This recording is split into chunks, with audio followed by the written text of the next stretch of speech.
सावधान। इडमो अर्हन्ताडम् इडमो सिद्धाडम् इडमो आयरियाडम् इडमो वज्जायाडम् इडमो लोये सवसाहुडम्। मंगलमय मंगल करन वीतराग विज्ञान नमो ताहि जाते भय अरहंतादि महान। करि मंगल करि हो महा ग्रंथ करन के काज। जाते मिले समाज सब पावे निज पद राज। पावे निज पद राज। राम कहानी सुनो रे राम कहानी। राम कहानी सुनो रे राम कहानी। सुनत हरस आवे हो सुनत हरस आवे वीरा की वाणी।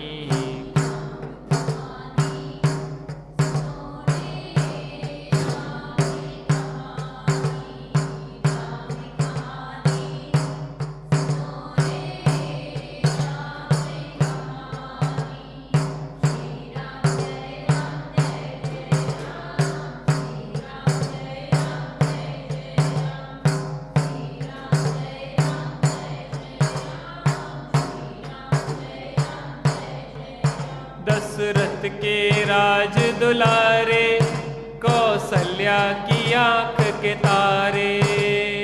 ओ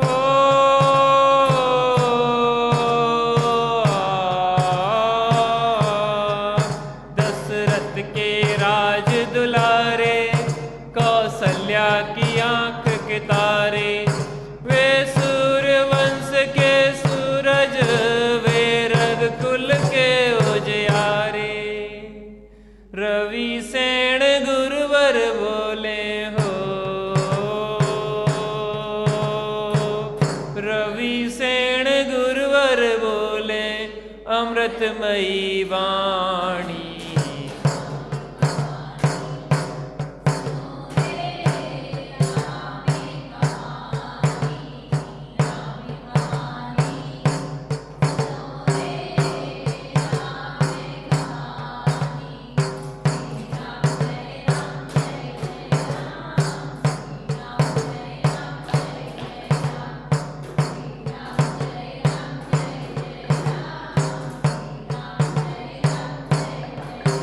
वज्रवर्त धनुष कह करके रघुलाए सीतावर के। ओ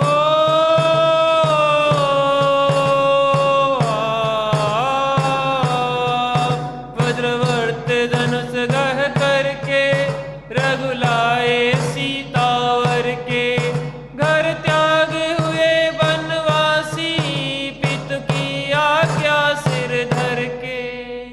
लखन सियाले संग हो लखन सियाले संग छोड़ी राजधानी।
ज्ञान बल से।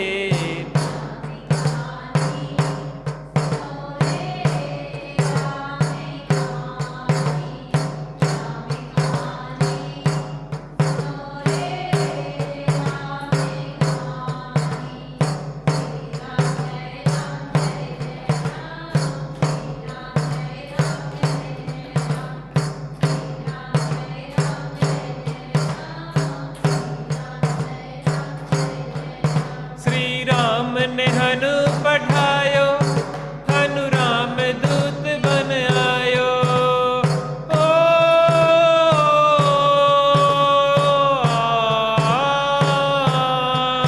श्री राम ने हनु पठायो, हनु राम दूत बन आयो। सीता माँ की सेवा में रघुवर को संदेशा लायो, और संग लायो हो,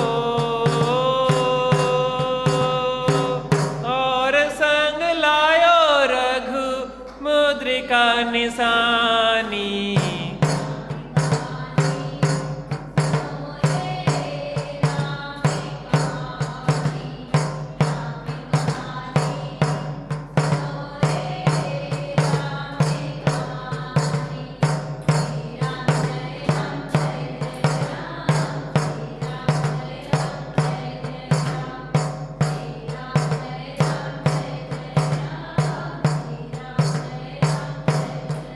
लखन दसानन बध करके रघुलाए सीता जय के।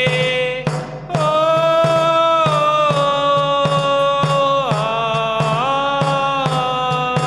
लखन दसानन बध करके रघुलाए सीता जय के। और भेंट में दे दी लंका विभीषण ज्ञानी को जय के। लखन सियाले संग हो, लखन सियाले संग आए राजधानी।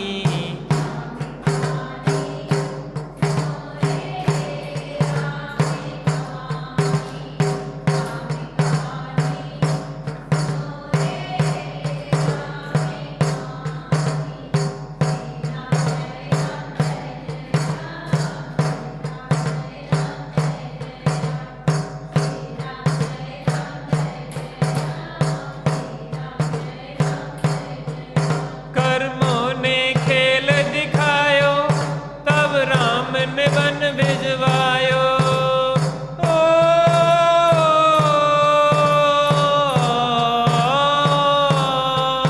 कर्मों ने खेल दिखायो, तब राम ने वन भिजवायो। सीता पहुंची जब वन में, तब प्रभु भक्ति थी मन में। वज्र जंग आयो हो, वज्र जंग आयो सती भगनी बनायो हो।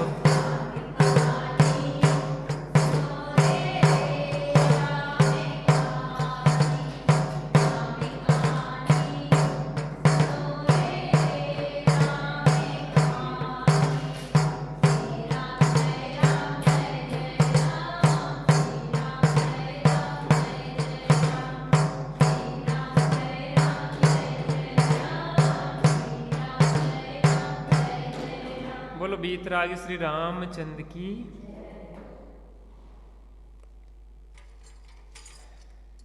योगसार ग्रंथ है, योगेंदु देव द्वारा विरचित।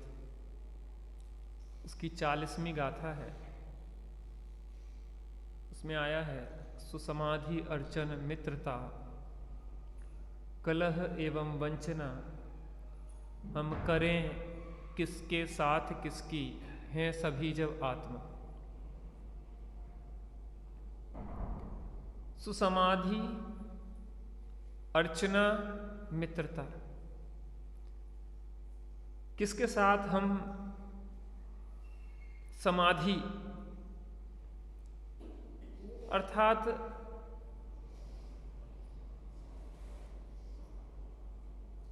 किसको हम श्रेष्ठ माने,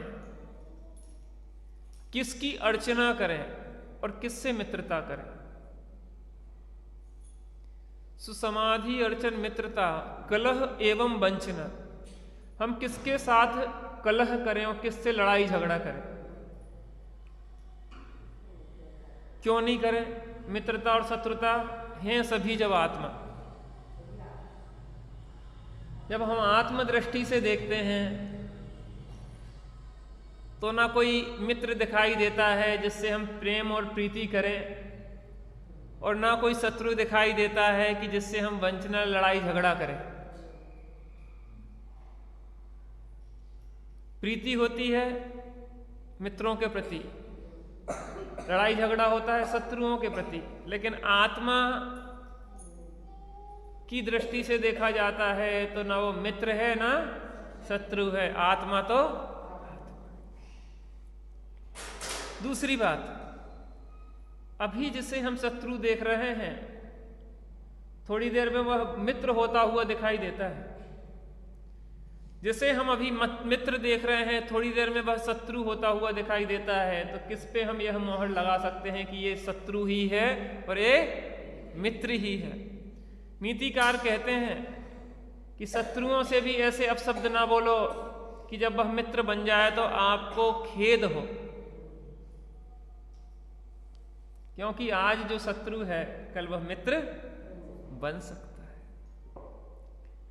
यहां पे देखें तो लव कुश और राम लक्ष्मण का घोर युद्ध चल रहा है। राम लक्ष्मण को वो शत्रु जैसे लग रहे हैं कि इनने हमारा मान भंग किया है, मेरे धनुष को तोड़ दिया है, मेरे छत्र को गिरा दिया है, मैं इसको जिंदा नहीं छोड़ूंगा। छोटे छोटे से बालक होके और ये मुझे परास्त कर रहे हैं। नारायण और बलभद्र हम हैं कि जे है, किसी की हिम्मत मुझे परास्त करने की नहीं हुई। ये छोटे छोटे से बालक मुझे परास्त कर रहे हैं, ये कैसे हो सकता है। तो राम और क्रुद्ध होके युद्ध लड़ने लगे, लेकिन लव कुश जानते थे कि ये हमारे पिता और चाचा हैं। वह उनका सम्मान भी रख रहे थे और उन्हें ऐसे भी क्षति नहीं पहुंचे जिससे कि उन्हें कोई गहरा घाव लग जाए, जिससे उन्हें तकलीफ हो। सीता ने जब कहा था कि बेटा वो तुम्हारे पिता हैं, वो तुम्हारे चाचा हैं, और जाके तुम उनके पैर छुओ और उन्हें के पास रहो, तो लव कुश ने यही कहा था कि अगर उन्हें तब भी स्वीकार नहीं किया तो नहीं करना स्वीकार। किसकी संतान हो तुम, इसकी गारंटी दो, मेरी ही हो कि दूसरे की हो। क्या करते? उन्होंने कहा कि मैं रण क्षेत्र में वीर गति को प्राप्त होना पसंद करूंगा, लेकिन लज्जा से पूर्वक उनके पास जाना पसंद नहीं करूंगा। मौत आती तो अकल आती हो तो आज आ जाए। वीरों को मौत से डर नहीं लगता। महावीरों को यह दिखता है कि मौत होती ही नहीं है, जिसकी मौत होती है वह मैं नहीं, वह महावीर है। युद्ध हो रहा था और युद्ध में लव कुश का पड़ला भारी पड़ रहा था। लक्ष्मण और राम दोनों उनके सामने कमजोर पड़ रहे थे। अब देखते हैं क्या होता है। वीतरागी देव तुम्हारे, जैसा जग में देव कहाँ। वीतरागी देव तुम्हारे, जैसा जग में देव कहाँ।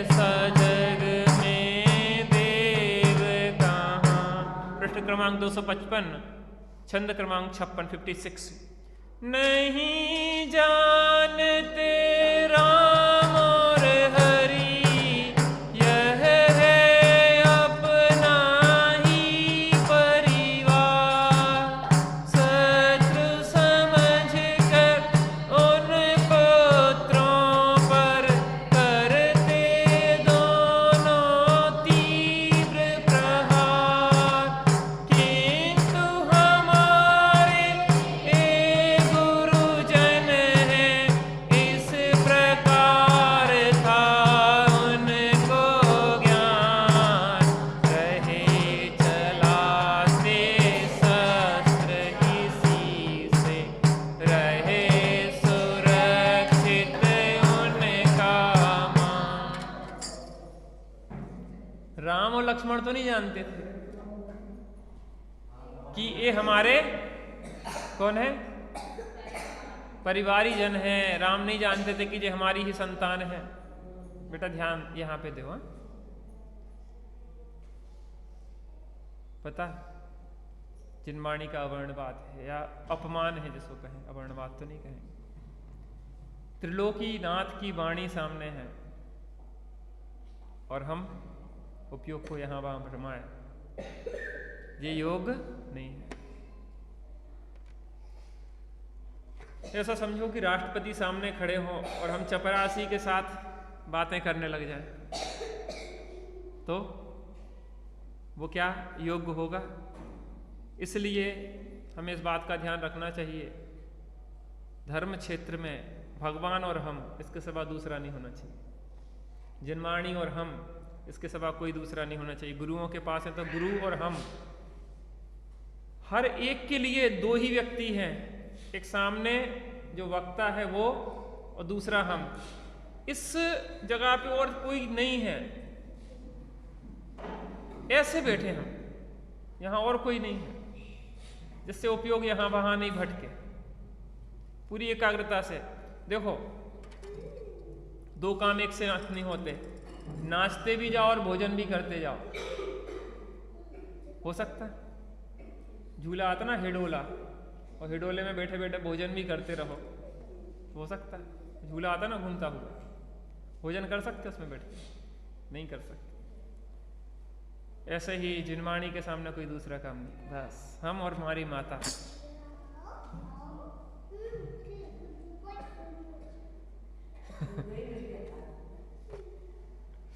ठीक है, बच्चे कहाँ खेलेंगे, बच्चों को बच्चों का काम करने दो।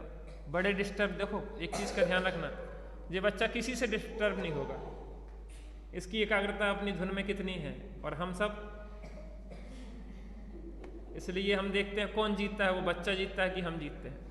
चलिए, यहां पे राम और लक्ष्मण नहीं जानते थे कि ये हमारे परिवारी जन हैं, लेकिन लव कुश जानते थे कि ये हमारे पिता और चाचा हैं। वह तो शत्रु समझ के वार कर रहे थे, आत्मघातक वार कर रहे थे राम लक्ष्मण, लेकिन ये ऐसे वार कर रहे थे जिससे इनका मान भंग भी नहीं हो और इनको कोई क्षति भी नहीं पहुंचे। जो जो शस्त्र चलाते रघुपत, लवण कर रहा उनको व्यर्थ, अंकुश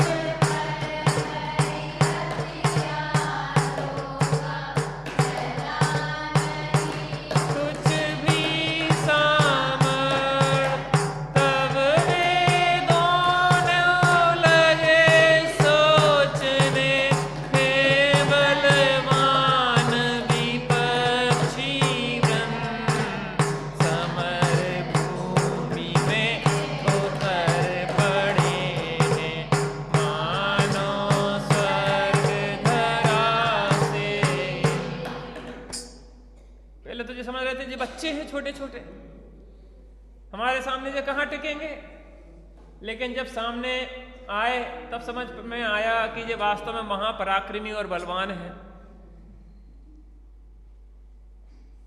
और राम लक्ष्मण के सब अस्त्र शस्त्र को क्या कर रहे थे, वो उनका प्रतिकार करते जा रहे थे, और ऐसा लगता था जैसे स्वर्ग से इंद्र ही उतर आया हो युद्ध करने के लिए। सुंदर सुंदर वीर वह बालक लवकुश ऐसे लग रहे थे जैसे इंद्र साक्षात युद्ध करने के लिए आ गया हो। राम लक्ष्मण उनके सामने टिक नहीं पा रहे थे। अंकुश के हथियार घात से लगे घूमने लक्ष्मण ने, लेकर उन्हें विराजित रथ में प्रति तज रण छे। हो सचेत बोले वे लक्ष्मण, वीर विराजित रथ को फेर। क्या विचार करके तुम मन में लगा रहे हो इतनी देर। क्या हो रहा था? अंकुश और लक्ष्मण का युद्ध चल रहा था, और अंकुश ने जैसे ही हथियार फेंका और वो लक्ष्मण को लगा और लक्ष्मण मूर्छित होकर गिर पड़े। क्या हो गया? लक्ष्मण मूर्छित होके गिर पड़े। और उनका सारथी कौन था? विराजित। और जैसे ही लक्ष्मण मूर्छित होके गिरे, विराजित ने रथ वापस कहाँ ले जाने लगे? अयोध्या की ओर वह वापस ले जाने लगे। तो रास्ते में अचानक होश आया लक्ष्मण को। कह लीजिए करता क्या किया तुमने? मुझे मर जाने देते। वीरों की ये आन बान शान है कि वो कभी भी रणभूमि से पीठ दिखा के वापस नहीं आते, वह मर जाएंगे लेकिन समर भूमि से पीठ दिखा के वापस अपन तो नहीं आ जाएंगे वापस। जब विपत्ति का समय हो, पाप का उदय हो, असाता का उदय हो, कोई सहाय नहीं दिख रहा हो, तब क्या हो? हम कायर हो जाएं, हम व्याकुल हो जाएं, हम अधीर हो जाएं।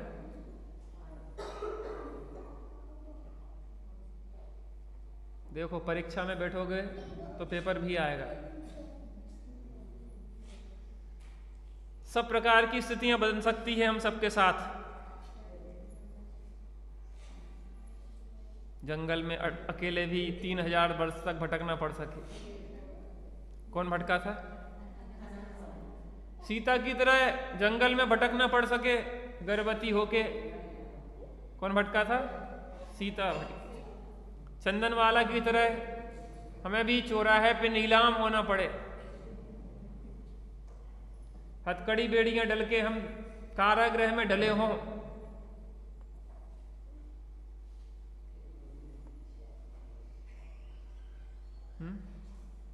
हो सकता कि नहीं हो सकता? जब महापुण्यशाली चक्रवर्तियों की पुत्रियों को 3-3 हजार वर्ष तक जंगलों में भटकना पड़ा, राजा महाराजाओं की पुत्रियों को दर दर की ठोकरें खाना पड़ी, लांछन सहना पड़े, तो हम किस खेत की?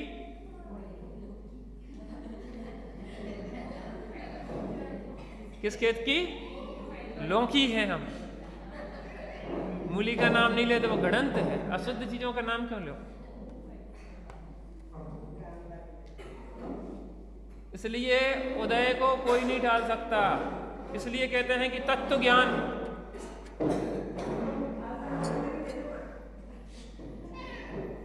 तत्व ज्ञान, हमारे पास तत्व ज्ञान होना चाहिए। तैयारी पूरी होना चाहिए। युद्ध में कब कैसी स्थिति हो, बाहर स्पीकर लगा ना, वहां बैठो आराम से, आपके लिए रिजर्व सीट है। क्या? जो तत्व ज्ञान रूपी खड़ग हमारे साथ होना चाहिए। इन बच्चों को इतना तैयार कर दो,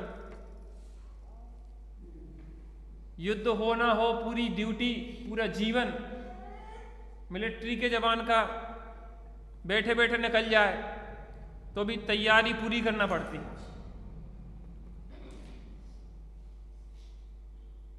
फाइटर पायलट बनना होता है तो दिन रात एक 18 घंटे भूखे प्यासे, 18 घंटे क्या कई दिन तक भूखे प्यासे रखा जाता है। 18 घंटे काम करवाया जाता है, मेहनत करवाई जाती है, बड़े बड़े वजन उठा के दलदल में से निकलो, यहाँ से निकलो, पहाड़ पे चढ़ो, ये करो वो करो, बहुत मेहनत अटूट। और अधिकतर लोग तो उसमें से बाहर हो जाते हैं कि हमारे बस की नहीं। हमें इतनी तैयारी करना है कि सबसे दुनिया की सबसे प्रतिकूल स्थितियां आ जाएं तो भी हम विचलित नहीं हो। पंच परमेष्टि को ना भूलें, 4 मंगल उत्तम और शरण को ना भूलें। कोई सहारा है नहीं यह सोच मत लाना, चतारी शरणम पाठ पढ़ निज की शरण आना। कौन कहता है कोई शरण नहीं है?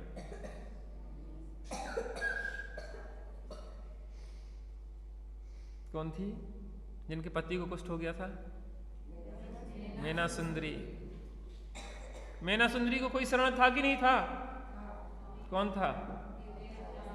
है? व्यवहार से उसका पति। उसने कभी भी ये नहीं सोचा कि मेरा पति कोढ़ी है, इससे अच्छा तो वो कितना सुंदर लगता है, वो तो कितना अच्छा है, उसके साथ शादी हो गई तो भाग्य खुल जाते।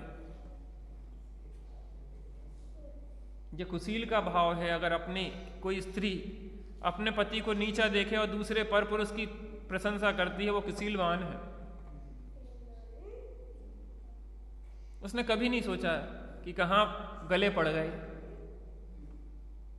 किसके गले डाल दो पिताजी ने। श्रीपाल जैसा कोढ़ी सेवा करते रहो, इसकी जिंदगी और सेवा ही करते रहेंगे क्या? ये सेवा कोई मजबूरी नहीं है, हमारा सौभाग्य है। बड़े बूढ़ों की सेवा हमारा सौभाग्य है। महाभाग्यवानों को बड़े बूढ़ों की सेवा करने को मिलती है। फालतू दिमाग शैतान का घर होता है। आप सेवा करके तो देखो, आपके व्यर्थ के जो विचार चलते हैं, हमारे जो व्यर्थ के विचार चलते हैं, जो फालतू जगह यहाँ वहाँ उपयोग भटकता है, वो सब शांत हो जाएंगे।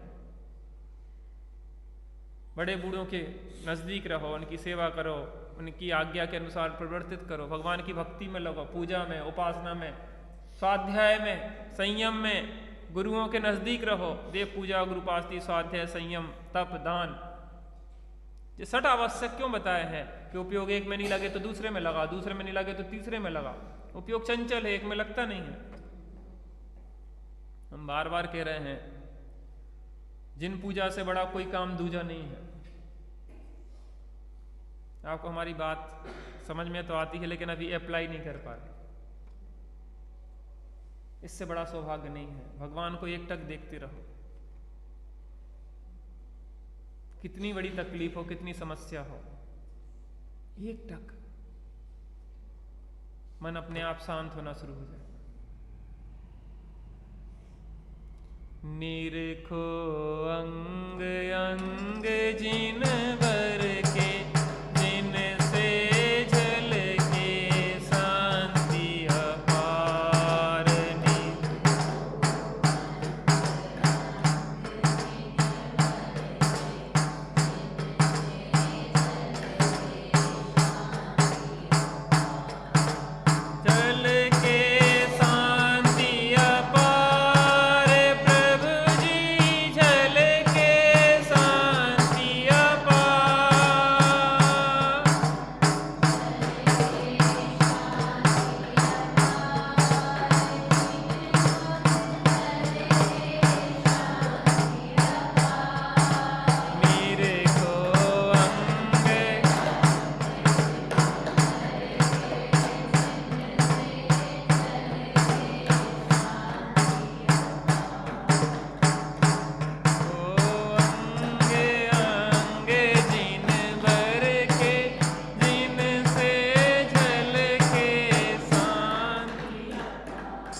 वीर वो होते हैं जो कि रणभूमि में अपने प्राण देते हैं, लेकिन पीठ दिखा के नहीं भागते।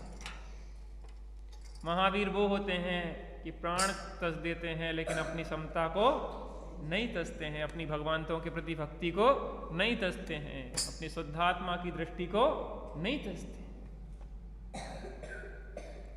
और लक्ष्मण मूर्छित होके जब विराजित ले गया तो उन्होंने कहा मुझे वापस ले चलो, मैं समर क्षेत्र में मरना पसंद करूंगा, लेकिन कायरों की भांति पीठ दका के वापस नहीं आऊंगा। और शीघ्र ही फिर से वह रण में पहुंच गया। सूर तो समर क्षेत्र में कर देते प्राणों का त्याग, किंतु पार्जन करे नहीं वे उस समर।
इधर बैठ जा भैया के पास, भैया देखते जाएंगे, है ना।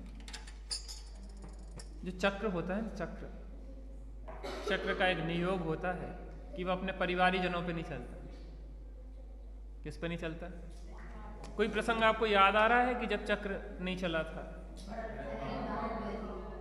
जब भरत और बाहुबली का युद्ध हुआ तो वह चक्र जब भरत ने फेंका तो बाहुबली की प्रदक्षिणा करके वह वापस आ गया। लक्ष्मण को बहुत गुस्सा आया, वैसी गुस्सेल स्वभाव के जो होते ना, उनका खून जलता। आप लोगों को तो गुस्सा नहीं आती?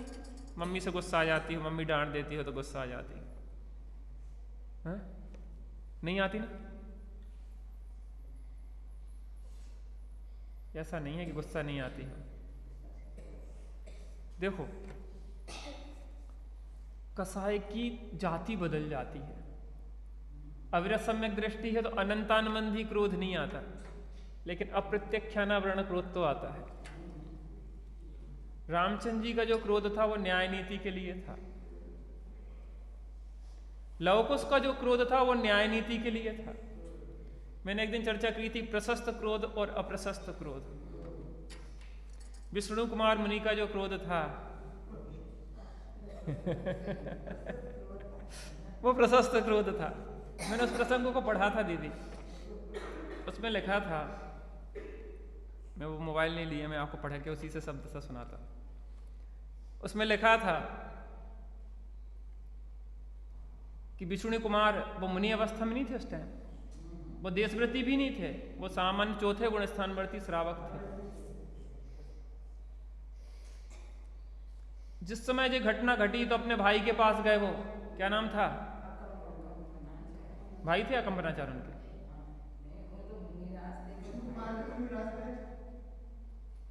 क्या उनके पूर्व के भाई थे ना?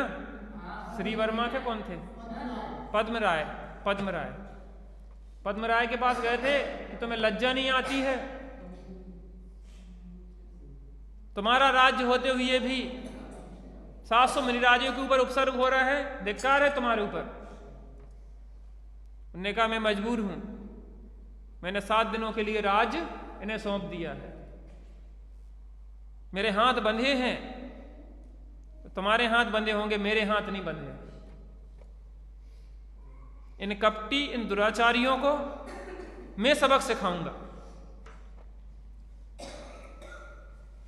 चारों कसाएं थी वहां पे, प्रशस्त माया भी थी, भेष बदल के गए थे, मायाचारी की थी, भेष बदल के गए थे, और 3 पग भूमि मांगी थी, और लेकिन जिस शरीर से भूमि मांगी थी 3 पग, उससे बड़ा कर लिया था। ये मायाचारी हुई कि नहीं हुई? ये थोड़ी ना था कि जिस शरीर तुमने जितना शरीर से मांगा है उतने ही शरीर से नापना था, लेकिन तुमने तो आकाश जैसा शरीर कर लिया विक्रिया से।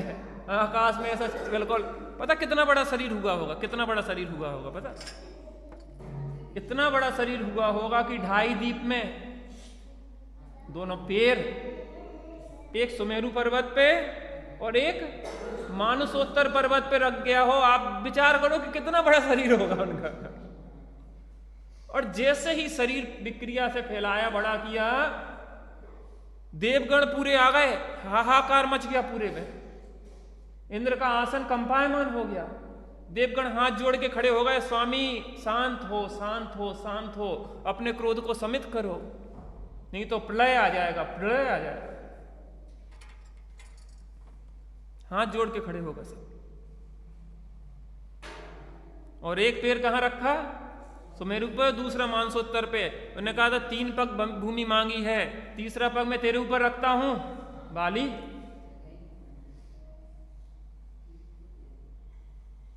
दुष्ट,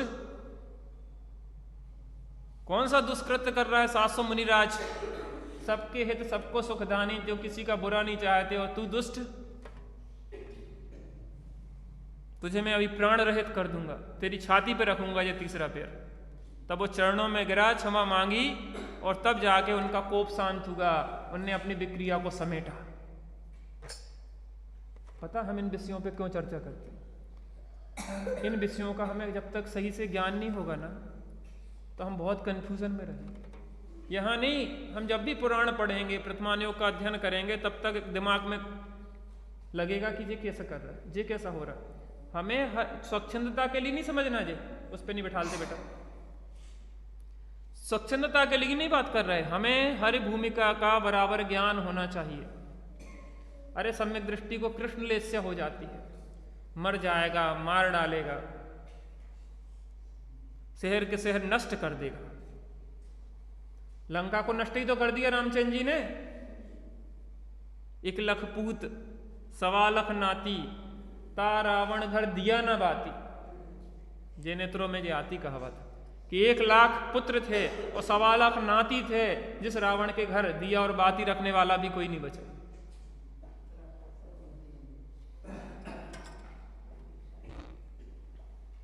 सम्यक दृष्टि जीव, छायिक सम्यक दृष्टि जीव। प्रशस्त लोभ था मुनिराजों की रक्षा का, लोभ था, मान था, अपनी गरिमा थी, जिन शासन की महिमा थी, गरिमा थी, महान जिन शासन मिला है, इसकी पताका को झुकने नहीं देंगे।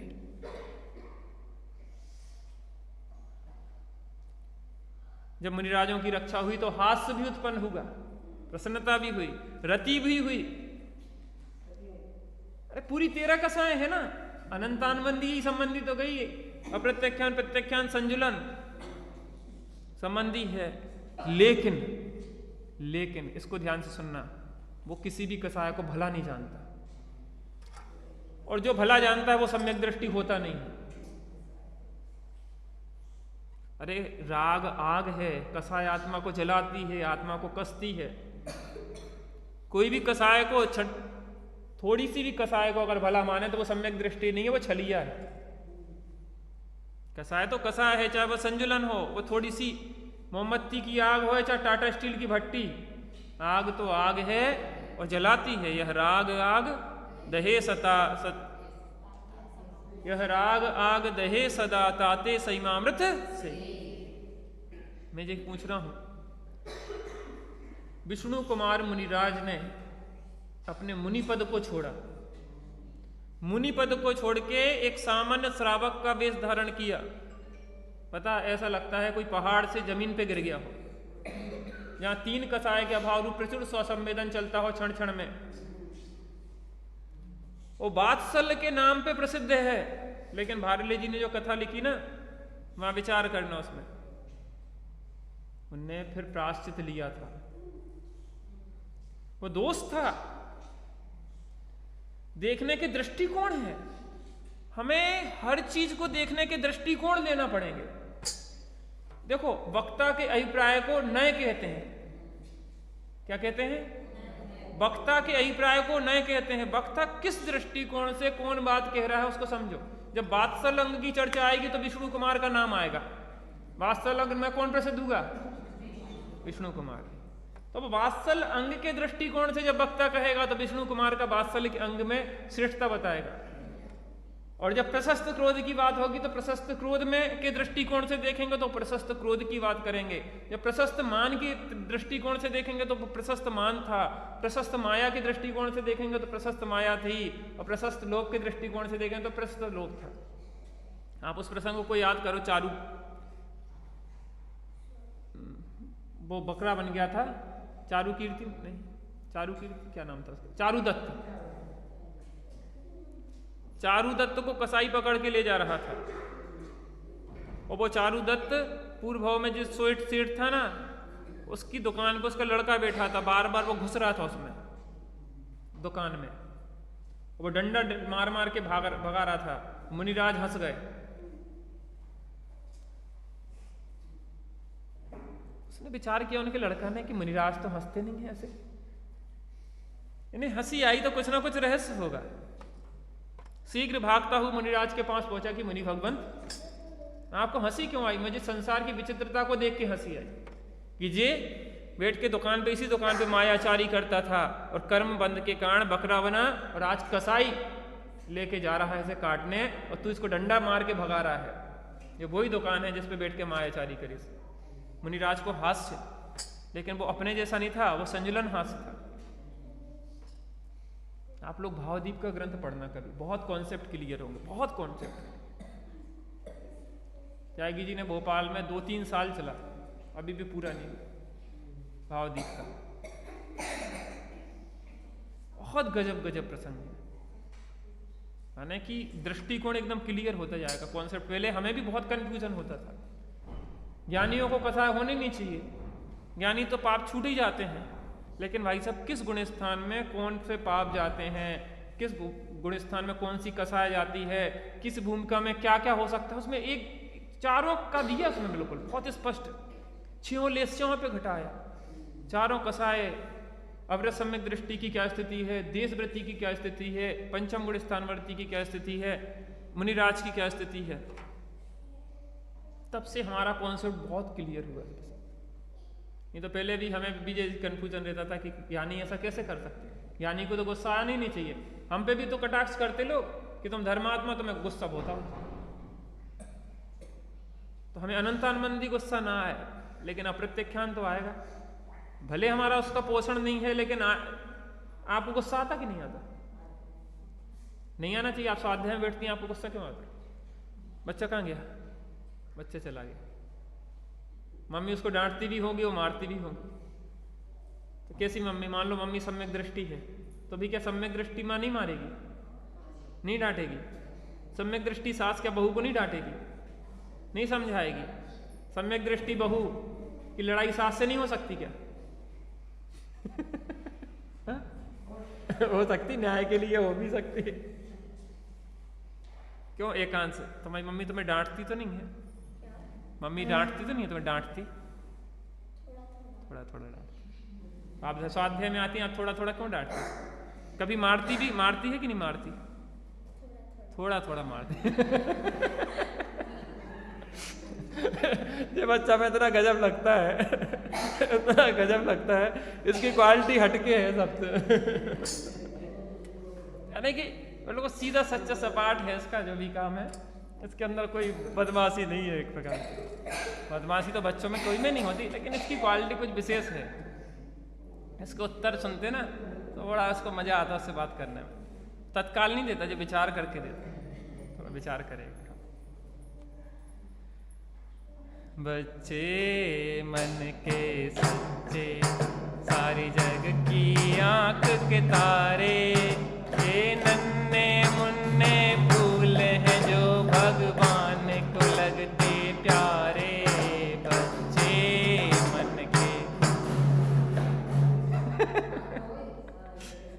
बच्चों को मजा आता हमारी क्लास में। तो एक बच्चे को जो छोड़ा ही बेचारे को, बढ़िया अच्छा सुन रहा था कथा, कहाँ छोड़े हैं इसको, घर पे छोड़े हैं उसको। बच्चों की तो कक्षा है जे, यहाँ बच्चे अगर नहीं करेंगे बढ़िया, आज यहाँ पे थोड़ा थोड़ा कुछ सुनेंगे ना, कान में पड़ रही है जिनवाणी। गर्भ में जब बच्चे सीख लेते हैं तो यहाँ तो ये कितने बड़े बड़े बच्चे हैं, ये तो भगवान बनने की ताकत रखते हैं।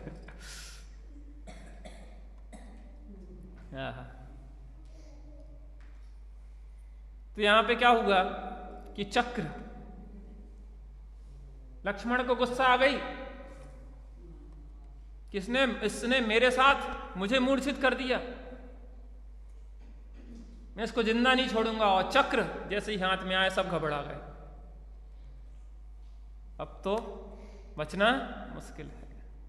और जैसे ही चक्र गया और वहां पे जाके उसकी प्रदक्षिणा देके वापस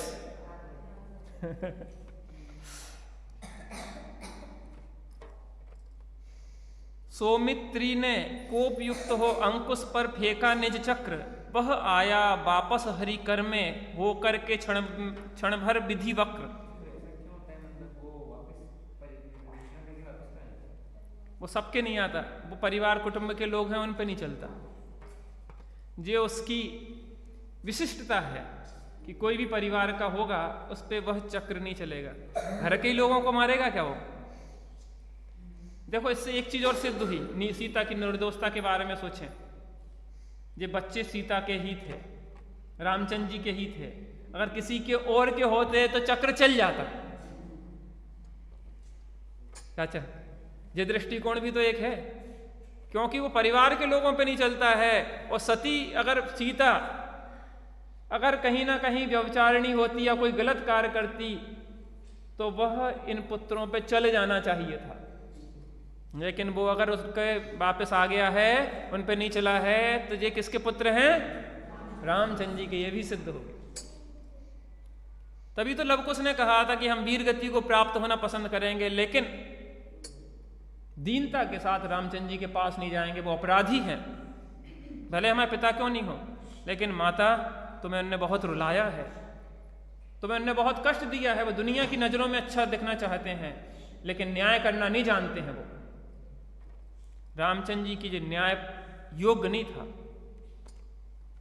क्या आप जानते हुए भी किसी के साथ अन्याय कर सकते हैं? और रामचंद्र जी ने जानते हुए अन्याय किया। वो ने कोई शंका थोड़ी ना थी सीता के सील के बारे में, बस दुनिया की नजरों में अच्छा दिखने के लिए। एक मैं वो कोटेशन पढ़ रहा था, हमारी पूरी जिंदगी 4 लोग क्या कहेंगे इसमें निकल जाती है।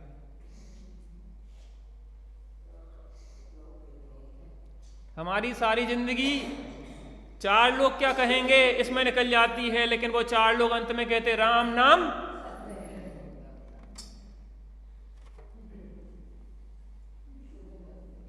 क्या कहते हैं वो 4 लोग?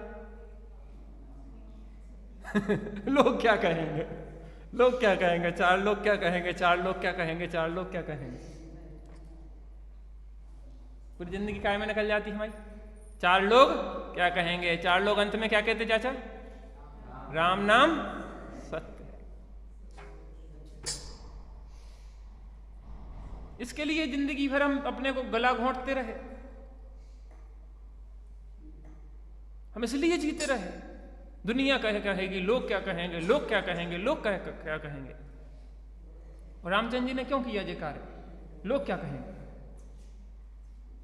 तुम्हें विश्वास नहीं है अपनी पत्नी पे, और विश्वास होते हुए भी तुमने ऐसा कृत्य किया, इसका मतलब आप दुनिया से बहुत भयभीत थे। इसलिए तो लवकुश को बहुत गुस्सा आई कि मां तुम्हें जितना कष्ट दिया है मैं उन सबका बदला लूंगा।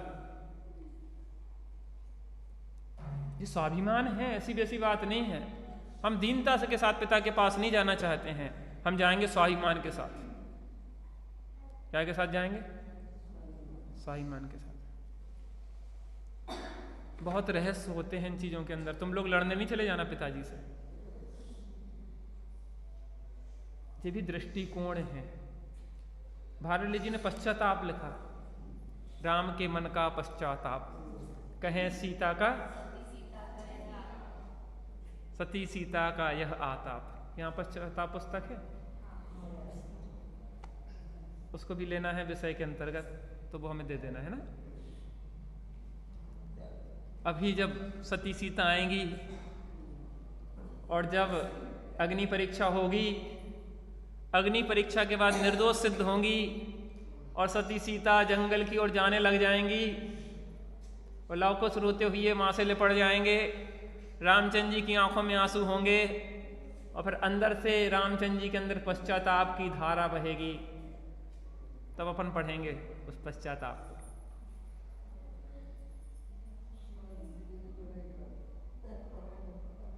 अपनी निंदा आलोचन से करता हूं पापों को।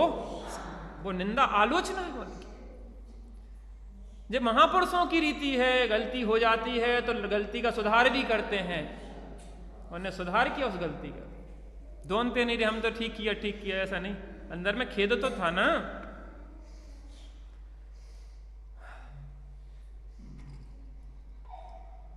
कोटि सिलाले कर लक्ष्मण तब हुए मारने को तैयार।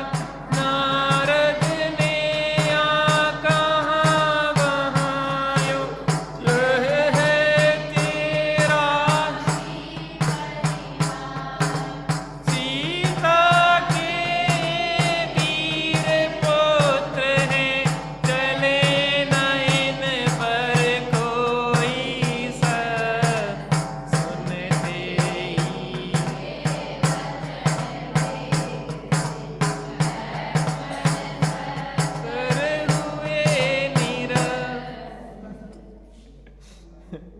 जब उन्होंने देखा कि मेरा चक्र काम नहीं कर रहा, तो वो कोटि शिला थी ना, जो कौन उठा पाता उसको? नारायण उठा पाते हैं। अब गुस्सा बहुत आ गई एकदम से, लक्ष्मण गुस्सेल वैसे ही, और जैसे ही छेड़ दिया हो किसी ने सांप को, और एकदम से गुस्सा आ गई। चक्र, मेरा चक्र व्यर्थ हो गया, मैं देखता हूं। और उन्होंने कोटि शिला उठाई और फेंकने वाले थे। नारद जी कहने लगे बस फिल्म बंद करो, अब बंद करो, बहुत हो गई बहुत हो गई। अब तुम कितनी फेंको अस्त्र शस्त्र, इन पे कोई काम करने वाले नहीं हैं, क्योंकि ये तुम्हारे ही परिवार कुटुंब के हैं। नहीं तो विचार करो कि नारायण और बलभद्र को कौन हराने में समर्थ है? कोई कैसे नहीं, उनके घर परिवार के ही बच्चे। आप ये बताओ, कई बार ऐसा होता है कि हमारे परिवार, हम बाहर में कितने ही ताकतवर बने रहे हैं, लेकिन हम अपने बच्चों के सामने हार जाते हैं। लेकिन वो बच्चे संतान दुष्ट हैं। यहाँ कोई दुष्टता नहीं है, ये तो अपने स्वाभिमान की लड़ाई है। लेकिन वह दुष्टता की लड़ाई होती है कि वो अपने ऐसे दुष्ट कृत्यों द्वारा माता पिता को नीचा दिखाना चाहते हैं, वो दुर्गति के पात्र होने वाले हैं। माता का पिता का तिरस्कार कभी भी नहीं करना चाहिए, गुरुजनों का तिरस्कार कभी नहीं करना चाहिए। वो हमारे लिए आदरणीय है, लौकिक दृष्टि से पूजनीय है। भावदीपिका ने 5 प्रकार के गुरु बताए। 5 प्रकार के गुरु: कुल गुरु, रक्षा गुरु, शिक्षा गुरु, दीक्षा गुरु, विद्या गुरु।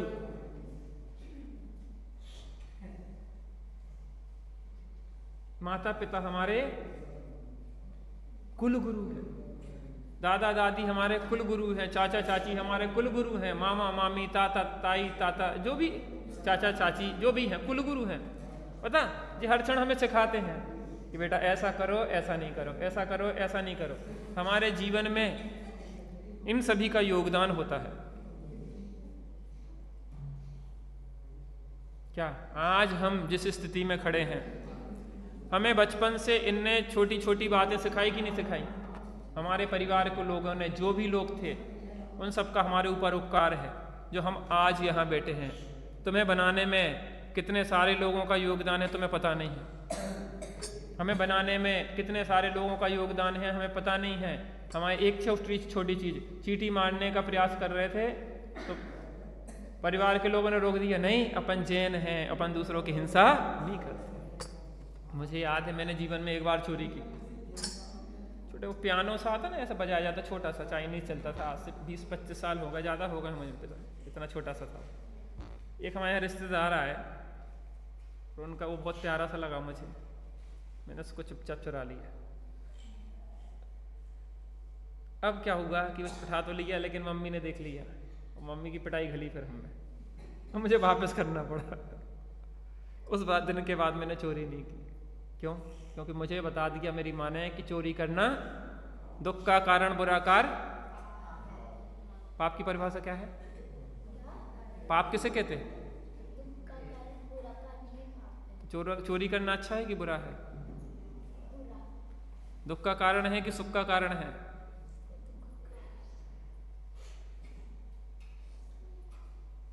वो डाकू की कहानी आती ना,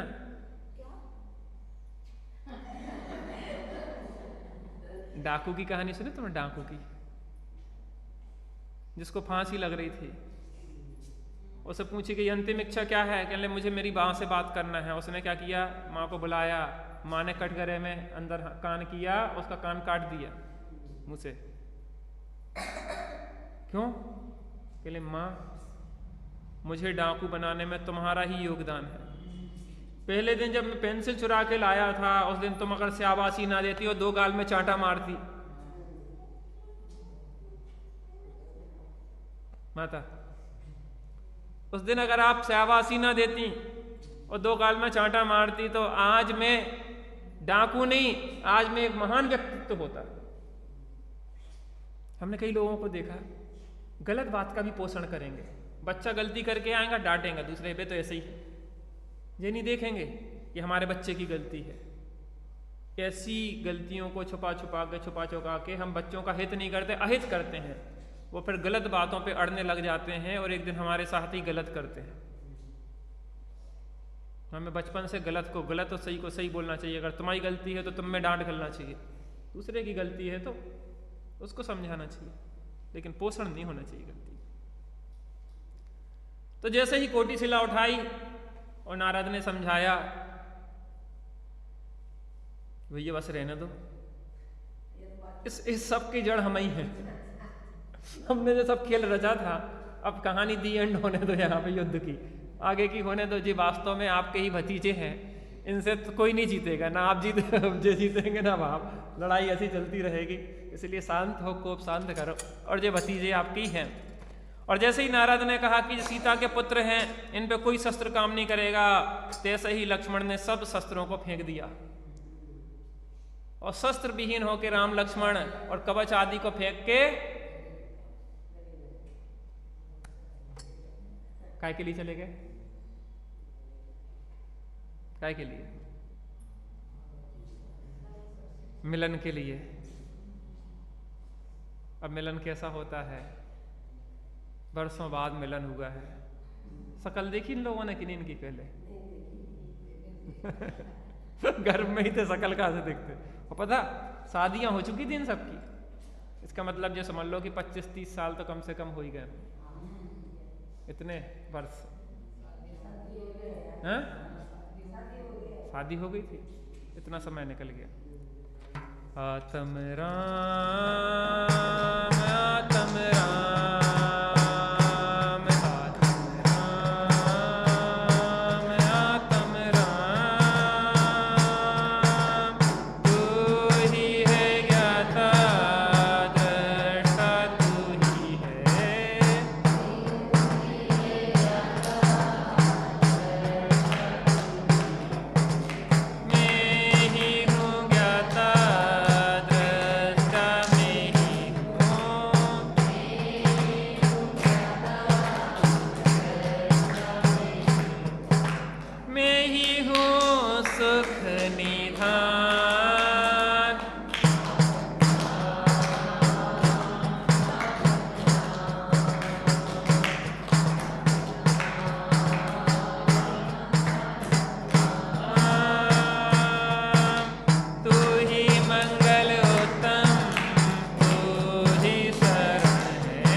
वीतरागी श्री रामचंद्र की, कारण परमात्मा आत्मा राम की, हम सभी कारण परमात्मा से कार्य परमात्मा रूप परिणित हो इसी मंगलमय भावना से। अपनी चर्चा यहाँ पे जीवन